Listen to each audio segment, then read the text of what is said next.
Hello मित्रांनो, आज आपण या व्हिडिओमधून अल्ट्रासोनिक क्लिनिंग प्रोसेसबद्दल जाणून घेणार आहे.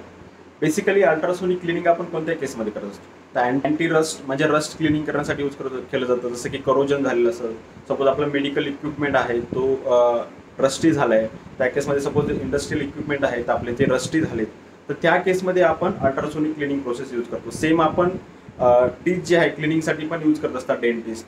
तर अल्ट्रासोनिक क्लिनिंग प्रोसेस मोस्टली काय असतं हे आपल्याला बेसिकली या व्हिडिओमधून जाणून घ्यायचं आहे. तर अल्ट्रासोनिक क्लिनिंगमध्ये काय असतं, एक इक्विपमेंट असतो, त्याच्यामध्ये आपण एक क्लिनिंग एजंट यूज करत असतो, जसं की IPA म्हणतो, त्याच्यामध्ये आयसोप्रोपिलीन अल्कोहोल. त्याच्यामध्ये 70% अल्कोहोल असतं आणि 30% वॉटर असतं. तर 70% अल्कोहोल आहे म्हणून आपण त्याला पिऊन घ्यायचं नसतं, जेणेकरून आपली बॉडी पण क्लीन होऊन जाईल. तर ह्याच्यामध्ये मोस्टली आपण जो अल्कोहोल आहे तो आपण मोस्टली अँटी क्लिनिंग एजंट म्हणून यूज करत असतो, जो की आपले रस्ट वगैरे क्लिनिंग करत असतात.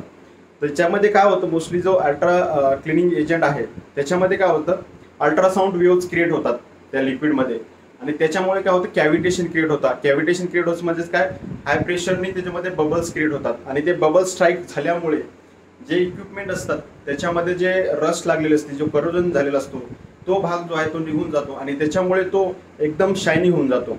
तर ह्या प्रोसेसमुळे आपल्याला जे पण आपले ज्वेलरीज असतील, सपोज मेडिकल इक्विपमेंट असतील, इंडस्ट्रियल इक्विपमेंट असतील, ते एकदम शायनी दिसायला लागतात. तर याच्या